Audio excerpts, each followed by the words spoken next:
Okay, excuse me first. I am no more used to speaking English for a long time. I hope I make this presentation without sputtering. In March 1976, the SEMAMU, which Iannis Xenakis headed, hired me to analyze and implement the first version of a conversational system for composing music. In 1976, the CNET, Centre National d'Études des Télécommunications, hosted the SEMAMU in Issy-les-Moulineaux, close to Paris. The manager of the CNET was Alain Profit and was the treasurer of the SEMAMU. He helps me a lot for encouraging Xenakis to diminish his expectations for the first versions of the system. This presentation will briefly tell you what was my contribution in SEMAMU.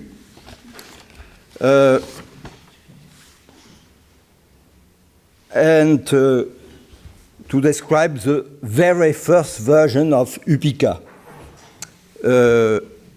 We will not speak about the facilities added afterwards, mainly requested by the users after 1978. Okay. So, my presentation plan, some history. I will briefly tell you what was the context both for hardware and for computer music in that year.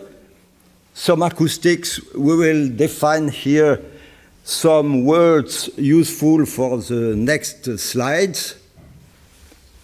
Xenakis wishes, very ambitious at the beginning. Hardware first ordered for UPIC, implementation of the system, how to use UPIC, and a conclusion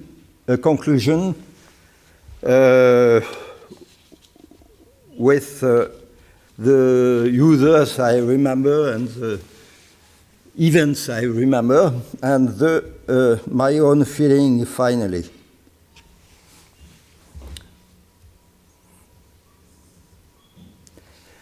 Hardware in 1976, in 1976 was in France the time of mini computers, microprocessors emerged in United States in 1971 with Intel.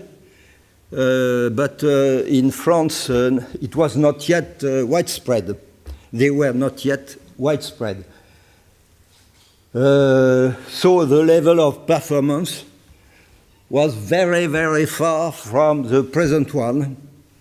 The equipments were very heavy, but not performant. Okay. So, for example, the mini computer for UPIC, first ordered for UPIC, had 32,000 words of 16 bits main memory and a fixed disk of 2.5 megabytes and a removable one the same size. Okay, I think it was about 1 microsecond per instruction. Okay, it was the mini computer first ordered. Luckily, we have many problems with this, the first computer, and the supplier replaced the computer with a mini computer a little more performant and with 5 megabytes per disk, the double. Okay. Computer music in 1976. So this is a list of people I have pretty well known. Pierre Barbeau, who was a Frenchman, the first Frenchman to be passionate about computer music. Some people say that he is inventor of the algorithmic music.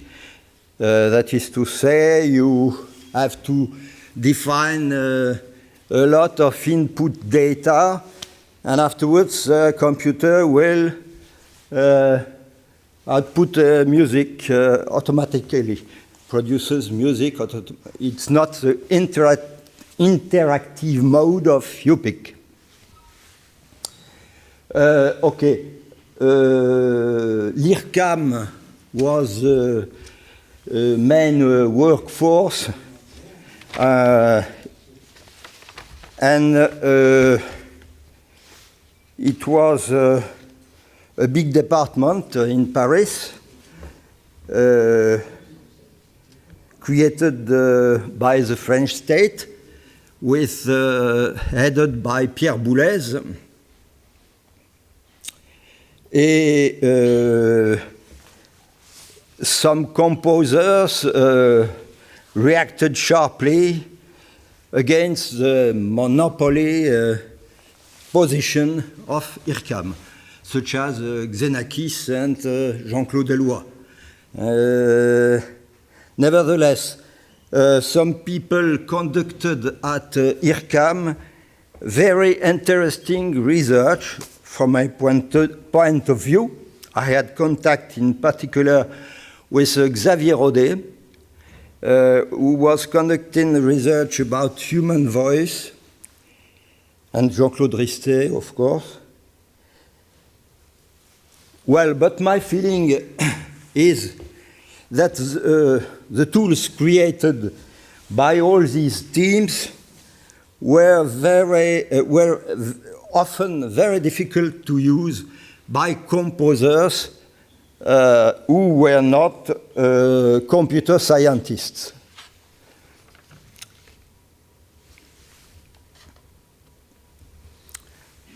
Of course, le SEMAMU, on vous en a déjà parlé pas mal, created by Xenakis in 1972. The team at the beginning of 1976, Cornelia Collier, ça se prononce comme ça, Collier, who was mainly working very hard about stochastic programs on big computer, mainly in Fortran, for Xenakis research and composition. Patrick Saint-Jean was helping Xenakis define future UPIC. And fearing not to keep his commitment with the Bonn Festival presentation of the system in May 1977, Xenakis was looking for a professional computer engineer. I had 11 years of experience, and the SEMAMU hired me in March 1976 to analyze and code the first version of the system Xenakis will call later UPIC. So now we will define some words. You know that, but a sound is no more than a variation of pressure of the air, which makes the eardrum vibrate. So any function of the time may define a sound. Collecting sound pressure intervals at very close regular intervals gives a good description, can give a very good description of a sound. These values are called samples, and the number of samples per second, the sampling rate.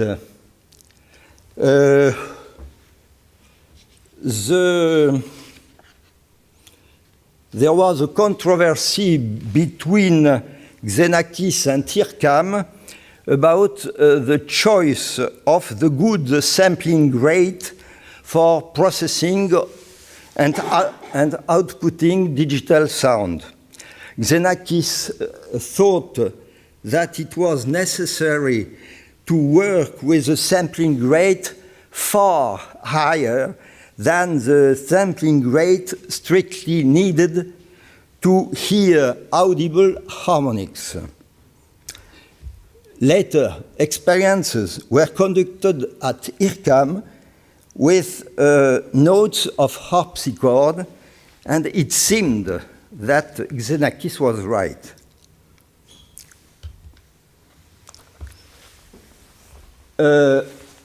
Now, sound with a pitch. A sound with a pitch is roughly a periodic one, that is to say, a same pattern that repeats itself over time. Here, this pattern, which is called a waveform. The occurrence of a waveform is called a cycle, and the duration of a cycle is a period. The number of periods per second is the frequency, and the pitch is linked with the frequency as shown here. Excuse me, on the left, it's French pitches. According to Rodolphe, A3 is A4 in England, okay? But always corresponding to the same frequency, 440.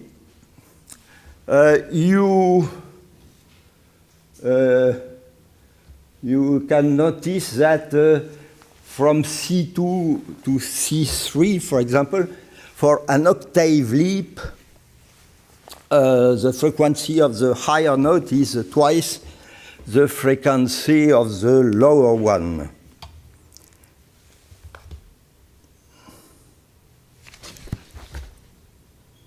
Two examples of waveform.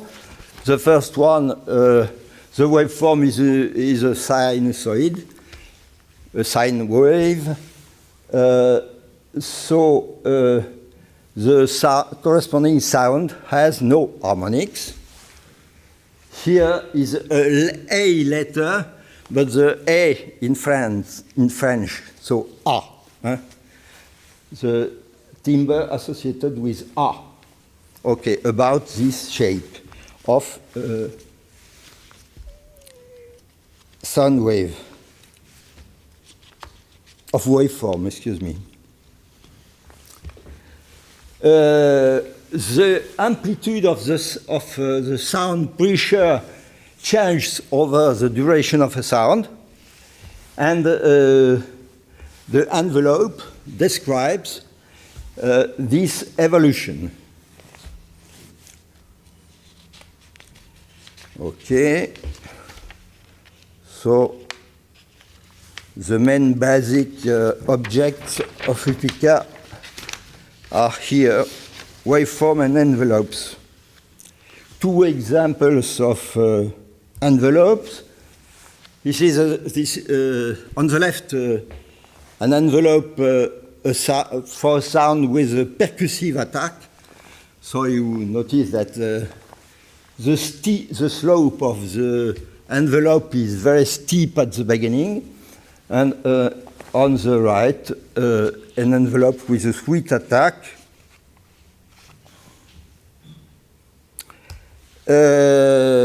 Now to print out of the imager of UPIC. So it's a yellow it's a classical guitar note. And here you see the beginning of the sound. So it's, you see the shape of the waveform, which is a little complex, but not as far as for a piano, for example. After half a second, you see that the waveform is far simpler, but not yet a sinusoid.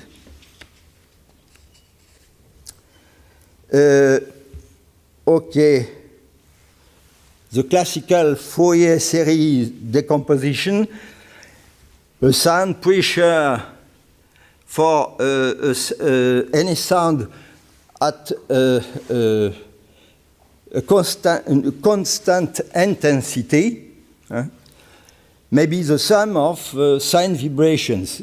The first harmonics is often called the fundamental, and is F is frequency. The following harmonics have the frequency 2 times F, 3 times F, and so on. The parameters A are the maximum amplitude for the sine vibration, and the parameter phi are possible phase shifts. That is to say, for example, if for the harmonics 3, phi 3 is not 0, the sinusoid corresponding will begin shifted from the sinusoid of the fundamental. Here, the fundamental and 2 harmonics without phase shift. The sinusoid begins at the same time. And okay, so you add all these pressures and you have the sound. So, but in nature, for natural sound, things are more complicated. The fundamental and each of the harmonics have their own envelopes. Example here, it's you see the envelopes of the fundamental and the following harmonics for a medium note of an oboe. Okay. Well,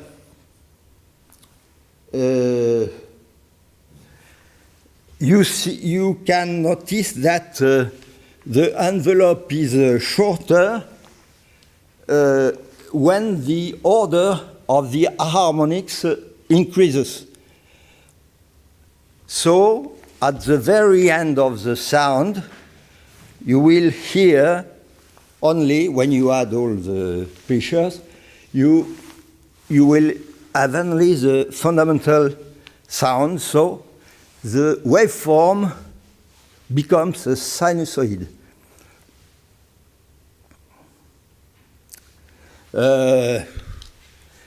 For natural sound, it is again a little more complicated with what we call in French les formants, that is to say frequencies renforcées, strengthened, strength, oui, by the morphology of an instrument. So the envelopes and the parameters A are different according the pitch of the note. Okay. So it's a little complicated with natural sound. Okay. Alors, what were Xenakis' wishes? At the beginning, it was for me not very easy to guess. I had two leads for my work. The first one, the SEMAMU program of year 1976 activities with very ambitious, general, and precise. Okay.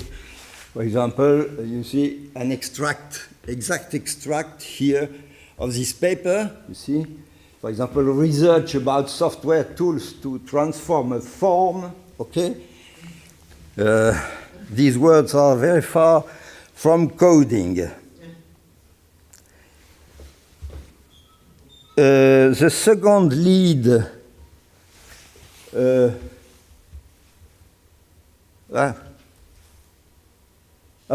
The second lead was meeting, regular meetings with Xenakis and Patrick Saint-Jean.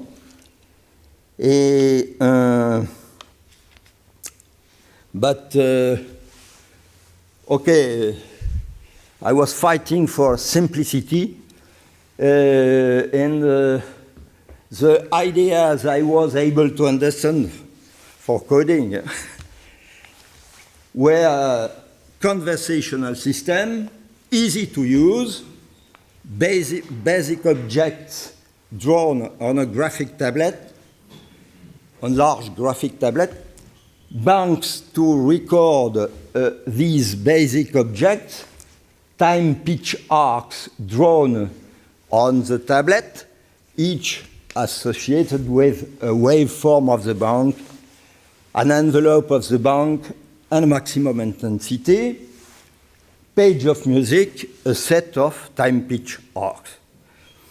That was clear.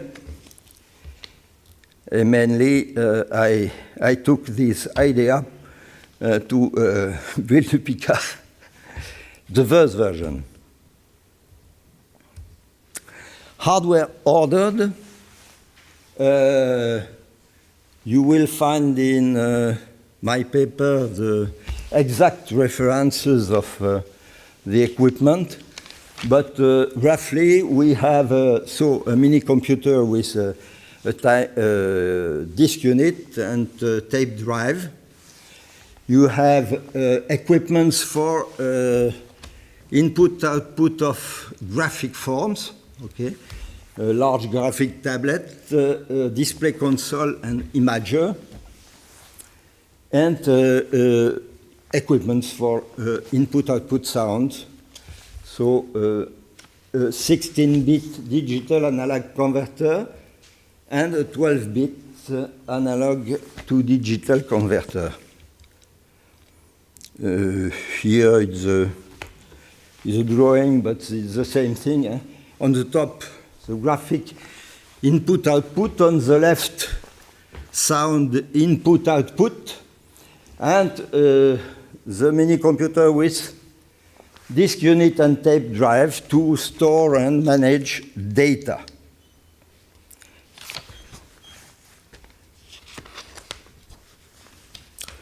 Okay, now implementation of UPIC. First, we were obliged to lower the initial ambitions, and for two reasons, mainly for two reasons. First, hardware constraints, no natural sounds bank. The size of the disks were too small. And for managing natural sandbanks on tapes, we need, in fact, two tape drive. We had not at this time. For UPIC Bay, we planned to buy another tape drive. Assembly language, I was obliged to code in assembly language because it was too short in main memory. And to use your overlays, that is to say parts of the program were in main memory only when useful. Okay. In addition, we had a problem with the first mini computer ordered, and the mini computer was finally replaced before the end of 1976. It was time. I think it's at this moment by a Solar 1665, which was a little more performant and with a disunit of the double, 5 megabytes per disk, removable and fixed. A second reason for lower the ambitions, the Bonn Festival deadline. So we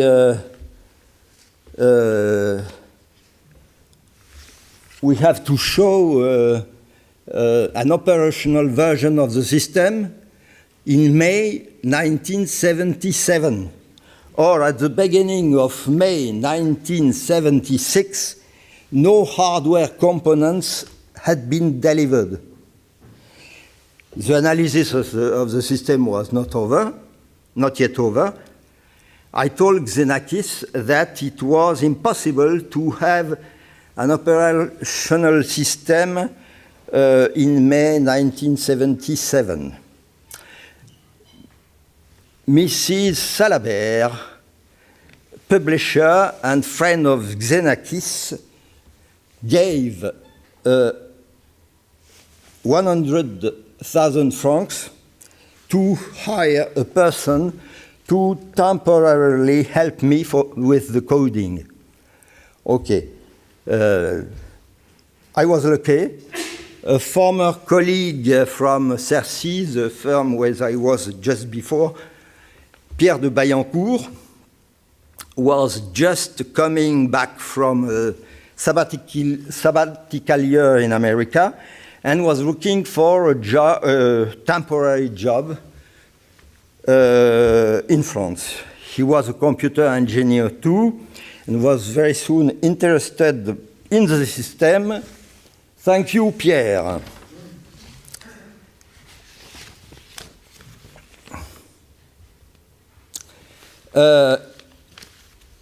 We need two specific interfaces.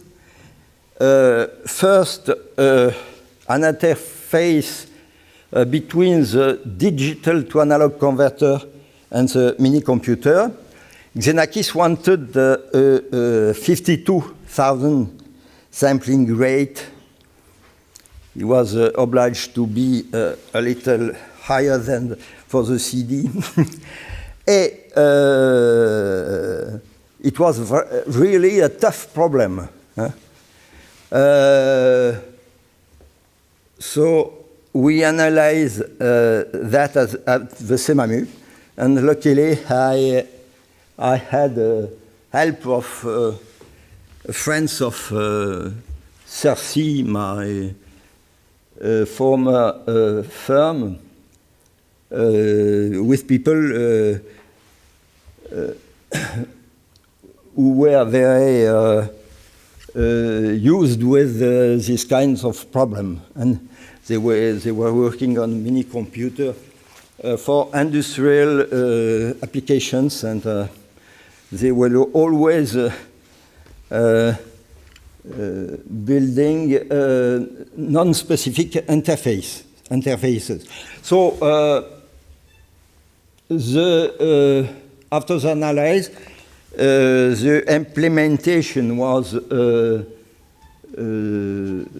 for Patrick Saint-Jean, but we had an efficient help of the CNET, in particular Mr. Génin from the CNET Lyon, and the last debugging of this interface occurred at the end of 1976, when Patrick Saint-Jean was no longer in CEMAMU, at CEMAMU. Well, software written in CEMAMU, I will not speak here about the drivers and the utilities needed, though it's perhaps the main part of the system. I will just give you a brief overview of the core of the application, that is to say, the computation of a page of music. So, we had to compute the samples of the resulting wave, we call that this wave like that, corresponding to a page of music made of a set of time pitch arcs, each associated with a waveform from the bank of waveform, an envelope from the bank of envelopes, and maximum intensity. Okay. At the beginning of the computation, the current resulting wave is empty. Okay. The removal disk was devoted to this current resulting wave. Okay. It was not on the tape, it was on the disk. Each sample equal to 0 at the beginning. After, you take in account every time pitch arc of the page. To compute the samples brought by a time pitch arc, that is to say, the samples to add to the current resulting wave, we divide the duration of the time pitch arc into small steps. At t time, the duration of the next step is computing using two parameters of the system, the PG, that is to say pitch gain, which is the smallest variation of pitch you want, for example, half a comma, and AG, amplitude gain, which is the smallest variation of amplitude you want. Using the time pitch arc and the envelope at t time, we compute then the corresponding time intervals, dTp and dTA, as shown on the next slide. You see here at PG corresponds dTp, and at AG corresponds dTA. So these time intervals are short if the slope of the curve is steep. Okay. Then we chose the smaller value as the duration of the next step. And we assumed that the pitch and the amplitude are constant during the step, the values at t time. Okay? Well, so it works. But you notice that in this kind of computation, we don't take into account the evolution of the waveform over the duration of the sound. Okay. This explained in part, I think, the aggressive aspect of sounds of Mycene alpha, for example.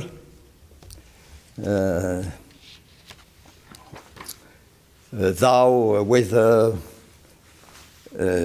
overlaying many arcs, okay, you can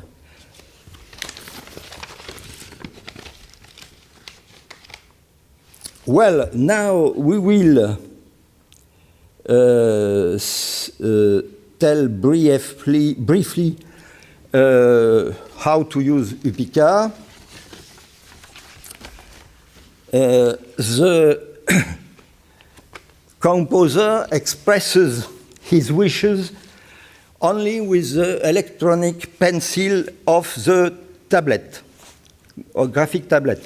He can draw waveforms, envelopes, time-pitch arcs, or he can point into boxes of menus to select an object of his banks or to request an action. The graphic tablet is divided in 3 parts. The main part, the blue one, is for drawing. The horizontal axis is always the time. The vertical one is sound pitcher or pitch according to the curve you are drawing. For example, for an envelope, it's a sound pitcher.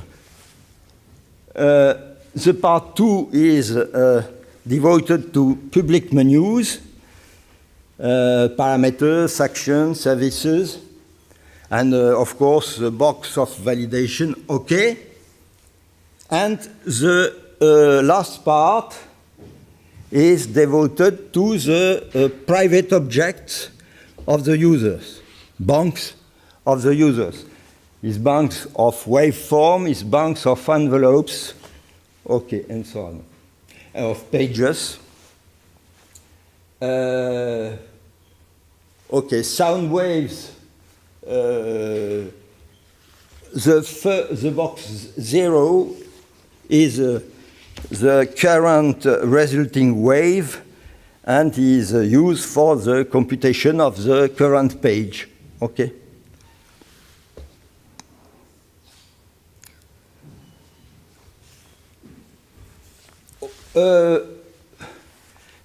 Of course, one user at a time. The user can work on one or several projects.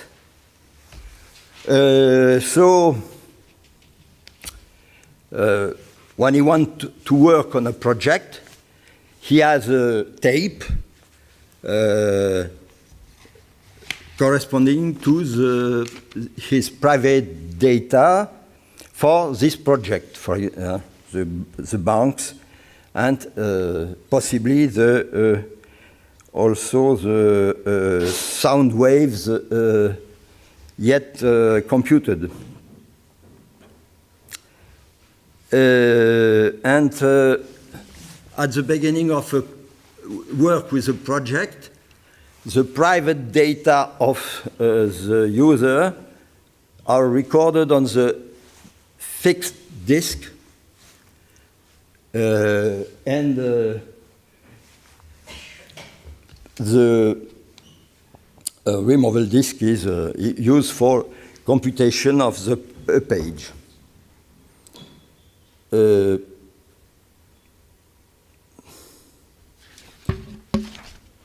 Okay, so we will illustrate with some examples the way of use of UPIC. For example, draw a waveform. To draw a waveform, so you point in the box, draw a waveform, you draw the waveform anywhere in the part 1. The last B point at the on the same horizontal line that the first point, A, is assumed to be the final point of the waveform. And okay. After that, you can hear a waveform. You point into the box here. The pitch at which you want to listen to hear the waveform you want to listen, and okay. Possibly it can be another waveform of the bank.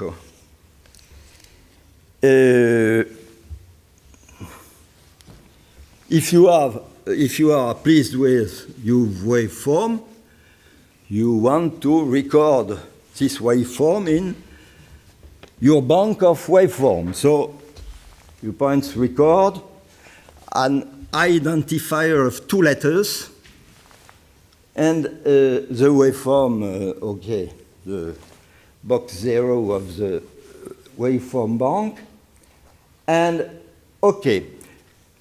The system will displays on the screen the waveform you have drawn and the identifier you have chosen, and the box where you have to written this identifier. I forget to tell you that at the beginning of the project, the user has to adjust on the graphic tablet,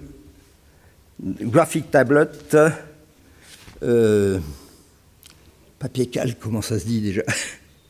Papier calque. Tracing paper, okay. Okay, so he has to adjust a tracing paper. For if the project is an old one, he has already yet identifiers on this paper, okay, and curves, okay. If it's a new project, it can be a blank sheet of tracing paper, okay.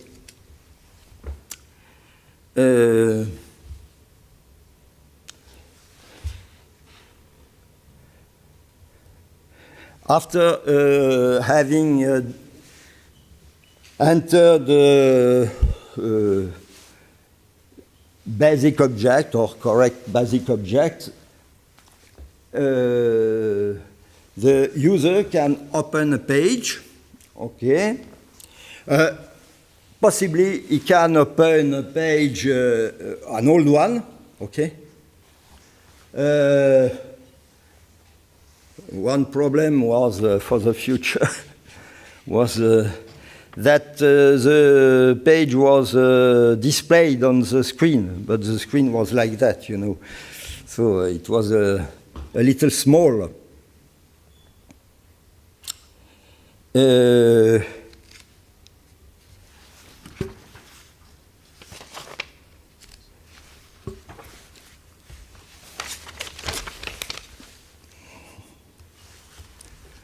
After that, when he has opened the page, he will add new arcs, or possibly the page is empty, but okay. Correct all the arcs, time pitch arcs. Okay, here it's add an arc, okay. You have to specify 3 parameters: the waveform you want, the envelope you want, and the maximum intensity you want. Okay. And okay, this is a service. no label.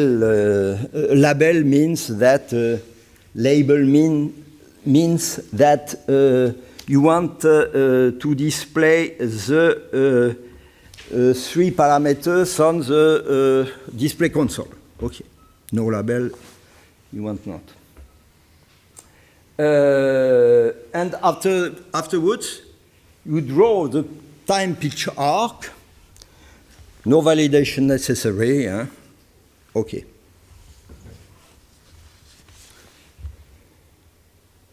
Of course, we have facilities, correction, things added afterwards. Okay, so now you have a page of music made of a set of time pitch arc, and you want to compute that. So with the electronic pencil, compute the page. You specify the time unit. Okay, as the page, the resulting wave of a page was managed on the removable disk, okay, and according to the sampling rate we proposed, the duration of the page, is less than 1 minute, 1 minute about the maximum. Okay, and the sampling rate you want. And for the first version of UPIC, it was not realistic to have the sampling rate 52,000 that Xenakis wanted. So we had only these 2 sampling rate. And okay, and after you will wait. And here, so here the sound waves box 0, it is the current page. And okay, and you wait the sound on the loudspeaker. The limitation per project for UPIC were 32 waveforms in a bank. Quoi?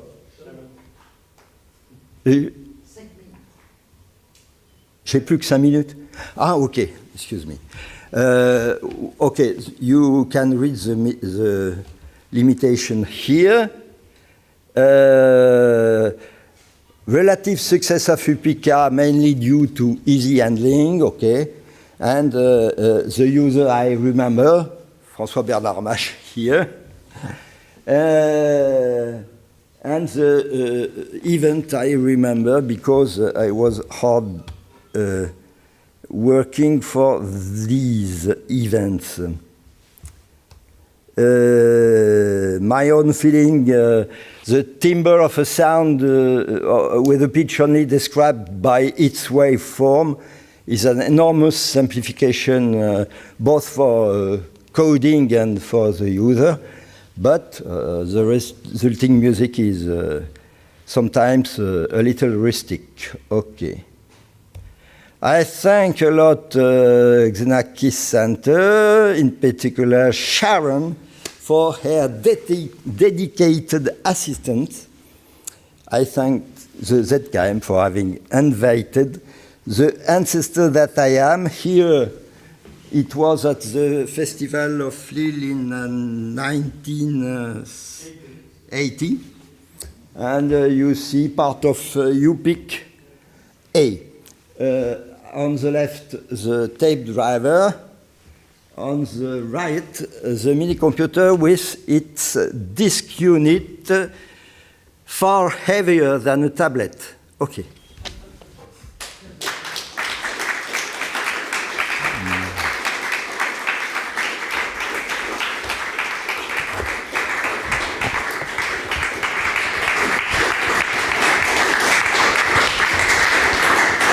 faut garder ça. Non, non, bravo Guy, bravo et merci beaucoup. Maintenant, j'ouvre la discussion. Est-ce qu'il y a des questions, des commentaires, C'était très complet, c'était très dense, c'était magnifique. Moi, j'ai une question. Est-ce qu'il y aura, par exemple, à partir du moment où on a les dessins, par exemple, de Miss Alpha, que Iannis avait fait, si on accroît d'une manière, comme lui il voulait, le sampling rate à 52... Oh, I'm sorry, let me speak in English. So, we go back. Quick question, maybe it's a silly one.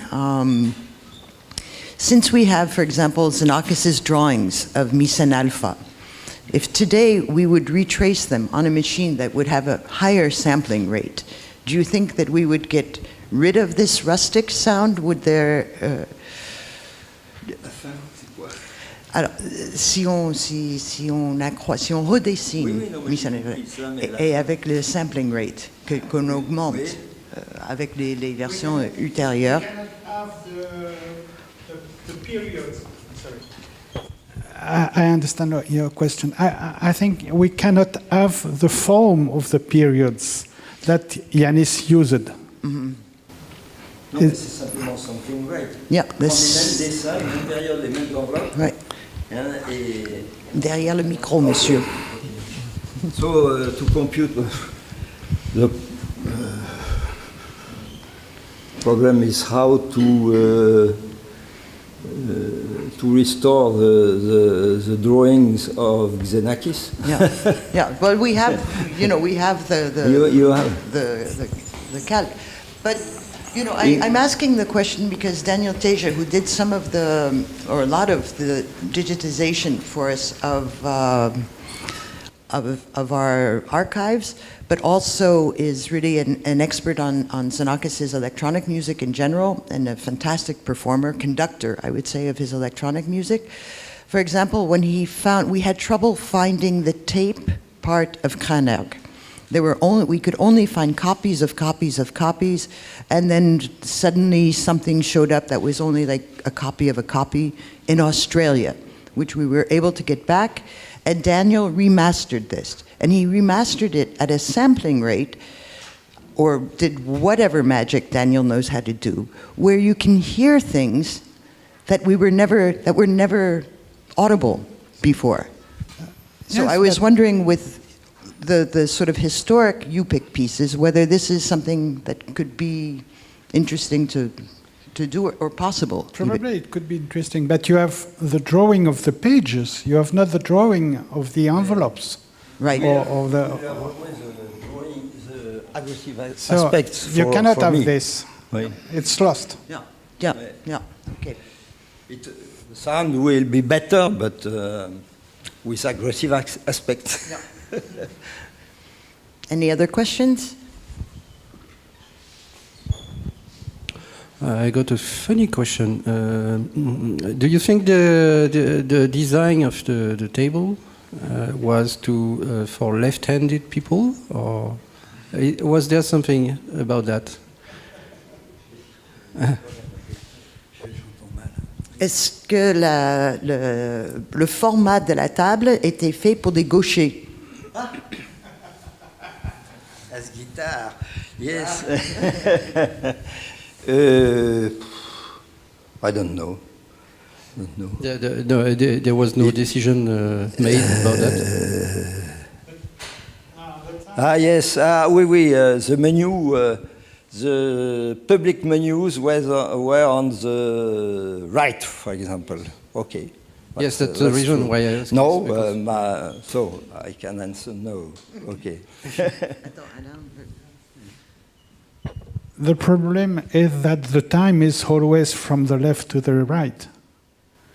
If you want to draw, you have to do that. It's easier to do that, of course. But it's not UPIC table. It's the rule everywhere. Yes, the time is always from the right to No, the, it's not. from the left to the right. Yeah, but the set of tools could have been put on the left. I mean, if you're, I don't know. Personally, I feel better with this, with the page where we can draw the arcs on the left and the tools on the right. And I'm left-handed, so I think now it will be very easy to change that. You can have two configurations. Yes, but I mean, I'm talking about. Yes, but I'm talking about the classical. At the same, we can change, as you said, you can do a UPIC for Arab writer or Japanese writer. No, I'm just talking about the classical UPIC from '77. That's all. Yeah, because on UPIC Sketch you've resolved it by putting it on top. But you didn't change the. It was always the same size, the same side. The tools were always on the right, on this one. Sharon, tu pourras traduire. Est-ce que c'est pendant cette réunion avec Saint-Jean et Xenakis que vous avez décidé d'utiliser une tablette graphique? Et est-ce que vous connaissiez la firme Summa Graphique au départ? Qu'est-ce qui a déclenché en fait cette envie de... Let me just translate. Cyril is asking whether it was in the discussions between Patrick Saint-Jean and Xenakis that it was decided that a graphic table would be used, and the Summa graphic table in particular. No, the two other graphic tablet and a mini computer too was decided before I was hired. Okay. So we don't know. Good girl. I want to refer to the problem before, where you talked about the documentation or the reproduction. You have probably the document with the drawings, but I have you as well the document with the drawings of the waveforms. No, this is exactly what Alain was saying. Okay, that's not existent. No. And then the other question would be, of course, it may be hidden in some file when we could find it, but it wouldn't be an archive. Our archives, in any case, because Mycène Alpha was written during Semamu. Atelier UPIC didn't exist. What we recuperated was, and that's very interesting, that's in the exhibit, which is not here, sorry, but we did have here. No, didn't we have the exhibit here? Are the original sketches that Xenakis did for Mycène Alpha. Because one day, Gérard Pape, who was the director of Atelier UPIC after Alain, went to Semamu for a meeting with Iannis, and he found, like just in the garbage, these and Iannis said, I'm not interested in that. This is what I didn't do. But it's so interesting to see them because it was exactly the same principle. He was planning on having 11 pages with repeating one page and this and that. And the forms are very, very similar, but yet they're different. And so we were able to recuperate these thanks to garbage collecting. Even if you have the forms, you cannot say this form to this arc. And this envelope to this arc.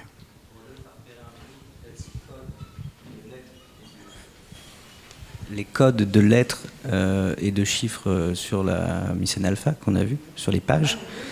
Et Rodolphe pense que ça doit être lié en fait aux waveforms, aux enveloppes, etc. Mais qu'on a perdu en fait ces banques de sons. We have them or we don't have them? Ah, okay. But well, tes formes de période, tu les as gardées? Oui, bien sûr. Oui. J'en ai plein. So we'll see now with François Bernard, he saved a lot of these envelopes and these forms and everything, so he'll show us. I think it's interesting because then, as a consequence, you can think that Xenakis used it as a score, where the instrumentation is something... Free. Yeah. Today would be free. For him it was specific, yes. But I remember also this function with label and not label, because I'm thinking of things in my own archives from the little bit of work that I did on UPIC. I have pages where the forms are marked, actually. You have AB or... Of course, it is interesting for you, But Xenakis didn't do for that. Xenakis did music. Yeah, no, of course. For music, never mind. Yeah, but of course, but at the same time, had he been able to have a sampling rate of 52,000, he would have done it. That's what he wanted, you know. And if we could offer that to him just for the fun of it, send it to the heavens.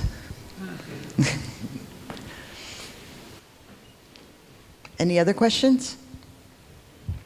Okay, let's go on to François Bernard. Thank you again, Guy, very much.